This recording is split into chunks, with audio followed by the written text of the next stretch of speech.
Fala, gente amiga, tudo bom? Eu sou Carlos Lose e esta é a Batata Espacial, o seu site de cultura nerd, de cultura em geral na internet.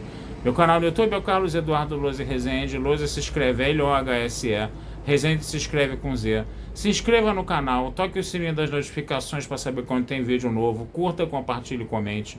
Venha participar das nossas discussões sobre cinema, séries, cultura e outras cositas mais, tá? E hoje eu quero falar de um filme da Coreia do Sul, né? Cinema coreano novamente aí, né? Na praça, né? Eu já falei pra vocês que eu não sou muito fã do cinema coreano, tá? Embora reconheça que de vez em quando aparecem filmes muito bons, mas também aparecem filmes muito sacais, tá?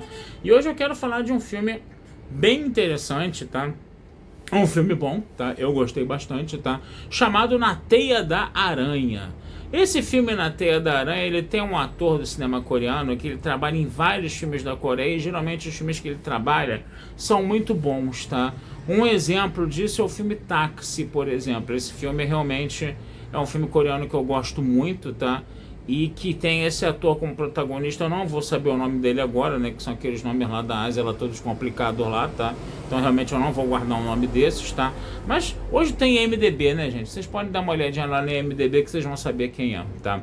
E ele trabalha em muitos filmes do cinema coreano e geralmente quando ele trabalha nos filmes do cinema coreano são filmes bons, tá? Que é o caso desse filme Na Teia da Aranha. Mas do que a gente fala? O que está se falando nesse filme? A gente tem um protagonista, né, que é um diretor de cinema, né, que é interpretado por esse ator aí, tá? Que ele está praticamente finalizando o filme dele, mas ele não está satisfeito com a finalização do filme dele. Ele quer uns 2 dias para refilmar uma série de coisas ali, entendeu? Para tornar o filme uma verdadeira obra-prima, né? É claro que como o filme já estava praticamente finalizado, né, o pessoal do estúdio de cinema, né, a produtora não vai querer gastar dinheiro, né, para um filme que já está indo para finalização, né, no caso, né? E aí ainda tem a situação da censura, né? Porque a gente tem que lembrar, né? Quem não se lembra disso, né? A gente sabe que a Coreia do Sul foi uma ditadura ali. Esse filme é um filme antigo, tá? Mas na década de 80, eu não sei em que época isso aconteceu precisamente, a época do filme precisamente. Mas na época do filme, a Coreia do Sul estava passando por uma ditadura anticomunista, né? Quem tem mais idade assim como eu deve se lembrar que ali na década de 80, né, a gente via muitas manifestações de estudantes, né, no telejornal da Coreia do Sul, né, saindo na porrada com a polícia praticamente todo dia, né, contra essa ditadura da Coreia do Sul aí, patrocinada obviamente pelos Estados Unidos, né, uma ditadura anticomunista, né, praticamente patrocinado pelos Estados Unidos. E aí o filme tinha que passar pela censura também, e a censura acabou, né, vetando, né, o filme, né. Só que aí a produtora, os cabeças do estúdio, né, eles foram fazer uma viagem, né, e o nosso protagonista ali deu uma forçada na barra para quê? Para poder, né, pegar o estúdio ali escondido uns 2 dias e filmar, né, o que faltava, né. Só que aí o que aconteceu, né? Essa coisa começou a aparecer um monte de situações, né? As mais inusitadas e loucas possíveis, né? O filme ele tem realmente um quê de comédia também, né? Mas uma comédia meio tragicômica, né? Até porque, né, o pessoal do estúdio de cinema vai acabar, os cabeças do estúdio de cinema vão acabar voltando no meio das filmagens, eles vão querer proibir as filmagens, né? E esse diretor aí, que é um cara todo estressado, que fica tomando medicamentos o tempo todo, coisa e tal, né? Ele precisa pisar em ovos para conseguir manter o final do filme dele, entendeu? Refazer o final do filme dele, né? E é muito engraçado, porque ao mesmo tempo que você vê, né, o filme... O filme mesmo, né, que é o filme que conta a história desse diretor, né, você também vê o que ele tá filmando, né, em preto e branco, né. Então teve uma hora lá que ele e ele vai montando isso, então tem horas que você tá vendo o filme dentro do filme, depois vocês veem eles filmando o filme, né? Então é um filme que fala muito sobre cinema, né? É um filme que fala, por exemplo, de todas as situações, né? Que de todas as situações e obstáculos que um diretor de cinema tem que enfrentar, né? Para fazer um filme, né? Lidar com o ego dos atores, por exemplo, lidar com essas limitações orçamentárias, com limitações de equipamento, e ele tem que ficar enquanto ele vai fazendo o filme, ele praticamente é uma epopeia, uma luta, entendeu, para conseguir terminar esse filme, né? E inclusive, né, ele era assistente de um diretor consagrado, né, desse cinema coreano, né? E esse diretor ele acabou morrendo no incêndio, né? Que ele provocou para fazer a filmagem e depois ele acabou ficando preso dentro desse incêndio e acabou morrendo queimado, né? Então o que acontece? O nosso protagonista, o nosso atual diretor agora, ele quer fazer uma coisa parecida, entendeu?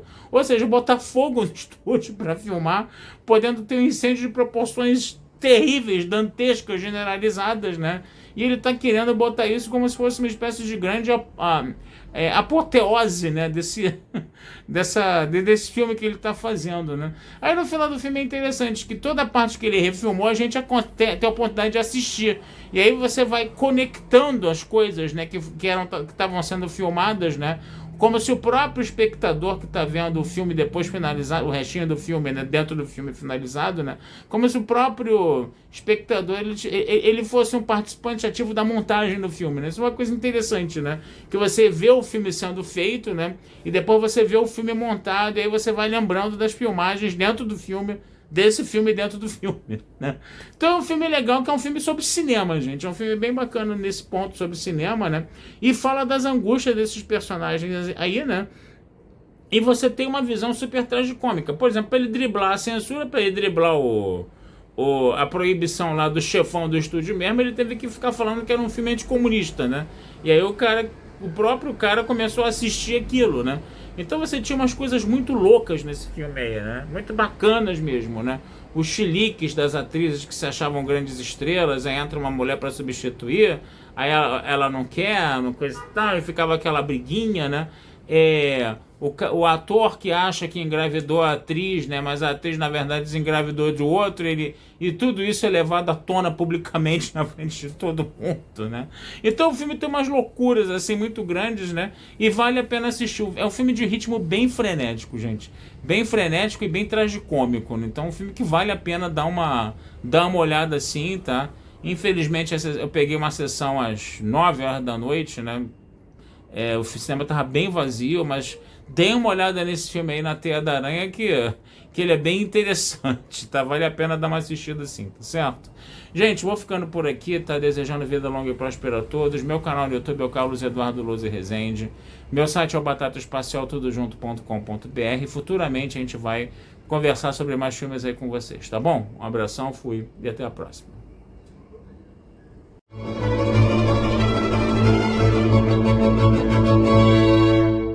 이걸 못 찍으면 평생 고통 속에 살게 될 게 분명하다. 평생 싸구려 감독이라고 멸시받고 괴로워하겠지. 감독님, 우리 다 끌려가 진짜. 그 체제 이런 거 아니야 임마. 왜 도망가? 어이 김 부장. 걸장이 나올 것 같았죠. 걸작을 왜 만들어요? 그냥 하던 거 하세요. 세트 철거하기로 했는데. 일단 찍으세요. 그래도 돼. 문 열어. 다 바뀌었어. 이걸 어떻게 하루에 다 찍어? 하루요? 하루에 못 찍죠. 이틀은 찍어야지. 미친 소리 하지 마! 아, 나 가야 돼요. 이렇게 가면 어떡해? 숨 막히는 남투가 벌어지고 관객들에게 충격을 안겨준다. 저 너무 힘들어요. 힘을 내보자 유리마. 김 감독 어디 있어? 꼬라지가 왜 이래? 시나리오가 좀 가혹합니다. 모두 다 방해만 합니다. 아, 저 이름인데요. 자. 세트장을 폐쇄시켜. 나 있다는 게 아래. 김 감독 현장은 막장의 콩가루야.